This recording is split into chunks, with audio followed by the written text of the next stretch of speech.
Really, do you want to be young and poor or old and rich?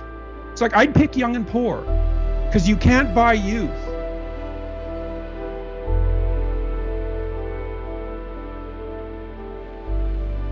It's like you really are your only comparison group, especially as you get older, because your life is so idiosyncratic and peculiar that look, you have to care what other people think. It's stupid to think otherwise because you have to be social and you have to be aware of what other people are doing and all of that. So this is psychopathic individuality, but it is genuinely true that no one has your set of opportunities and limitations.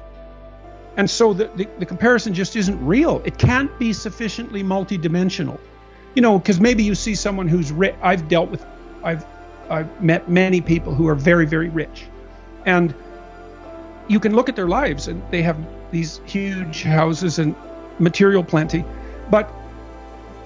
and they're shielded from many catastrophes that would hit someone without those resources harder.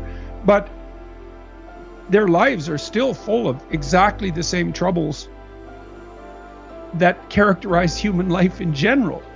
And so you compare yourself on one dimension. You don't see, well, the person's worked 80 hours a week for 40 years and it's blown all his relationships out of the water. It's like, yes, he's rich, but he's also old now. He's 60. And one of the best predictors of wealth is age. Really, do you want to be young and poor or old and rich? It's like, I'd pick young and poor because you can't buy youth. And so, and that's something that's worth considering, but you don't know what burdens the people you're jealous of are carrying. So leave it be. It's not helpful to you to be envious. I often tell people that we don't know the price that you need to pay to be the people that you admire. So we look at Elon Musk or Conor McGregor or Kim Kardashian, and we want the success that they have within a very narrowly defined domain of competence. Tiger Woods, fantastic example, the greatest golfer ever. But his dad mistreated him so much as a kid that they had a safe word. They had a safe word like you do during rough sex that Tiger could tell him if he'd had enough, and it was called the E word, it was enough, and Tiger never once said it. His dad would racially abuse him while he was on the golf course, telling him that these white people are never going to let you on here. But then when we look at Tiger's golf game, only then can we even begin to see what kind of looks a bit like child abuse, but only when he's able to perform in that way. But the question is, would you pay that price to be Tiger Woods? Would you have so little self-belief outside of the golf game that you have the most public marriage failure that anyone's ever seen? He's on antipsychotic drugs and being pulled over by police at the side of the road because he's fallen asleep at the wheel.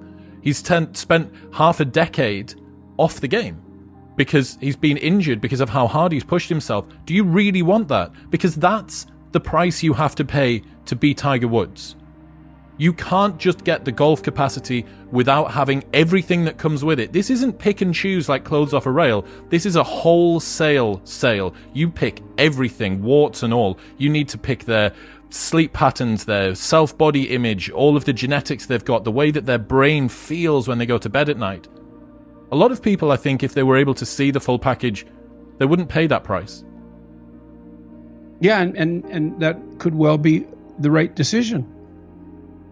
Who knows what price you pay for hyperspecialization? And I learned that looking at, power mad C-suite types.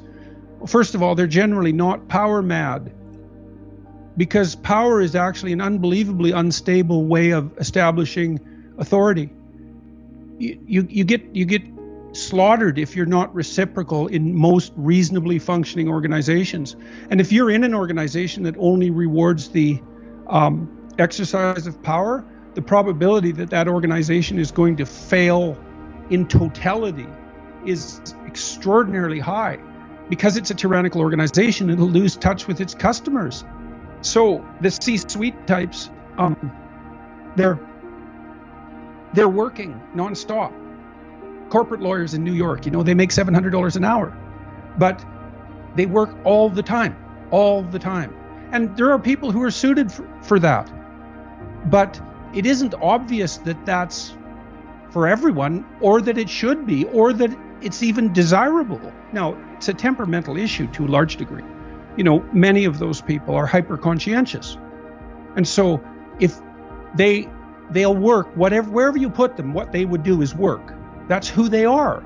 And it's biological as well.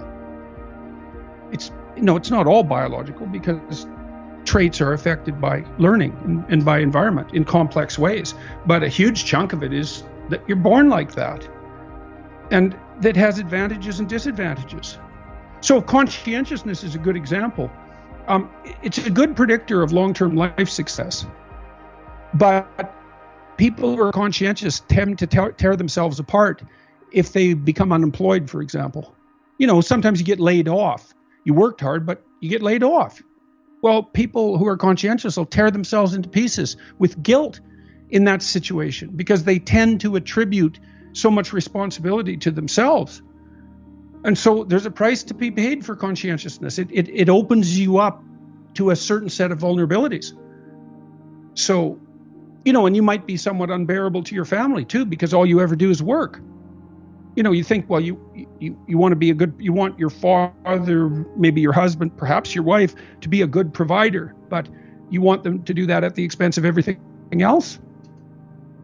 Generally, no.